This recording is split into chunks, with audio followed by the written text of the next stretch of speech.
Hi అండి, అందరికి happy Rakshabandhan. మీ బ్రదర్స్కి మీ చేతులతోనే కలాకండ్ ఇంట్లోనే ప్రిపేర్ చేసి పెట్టండి. చాలా టేస్టీగా పర్ఫెక్ట్గా చేసుకోవచ్చు. ఇలా మందంగా ఉన్న కడాయి తీసుకొని 1 టేబుల్ స్పూన్ నెయ్యి మొత్తం అప్లై చేసుకోండి.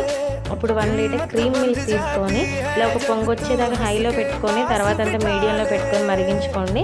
ఇలా పక్కన అంటిన మీగడంతా కూడా అందులోనే కలుపుకోవాలి. 50% తగ్గిపోయిన తర్వాత మిల్క్ ఒక 1 టేబుల్ స్పూన్ నెయ్యి వేసుకొని ఇలా ఒక్కసారి కలుపుకుంటే కొంచెం రవ్వలా విరుగుతుంది. అప్పుడు 2 టేబుల్ స్పూన్ మిల్క్ పౌడర్ వేసుకొని మంచిగా కలుపుకోండి. ఇలా రబడీలాగా అయిపోతుంది ఒక 2 మినిట్స్కి. ఇలా రబడీలా అయినప్పుడు ఒక 50 గ్రామ్స్ బెల్లం పౌడర్ కానీ షుగర్ పౌడర్ కానీ వేసుకొని మొత్తం ఒకసారి మిక్స్ చేసుకోండి. ఇప్పుడు బెల్లం కరిగి కొంచెం వాటర్ లాగా అవుతుంది. ఇప్పుడు 1 స్పూన్ ఇలాచీ పౌడర్ వేసుకొని ఒకసారి బాగా కలుపుకోండి. ఇలా వాటర్లో అయ్యిందని మళ్ళీ దగ్గర అయ్యేదాకా 2 మినిట్స్ కుక్ చేసుకోవాలి. ఇప్పుడు 2 టేబుల్ స్పూన్ నెయ్యి వేసుకొని ఒక్కసారి బాగా కలుపుకోండి.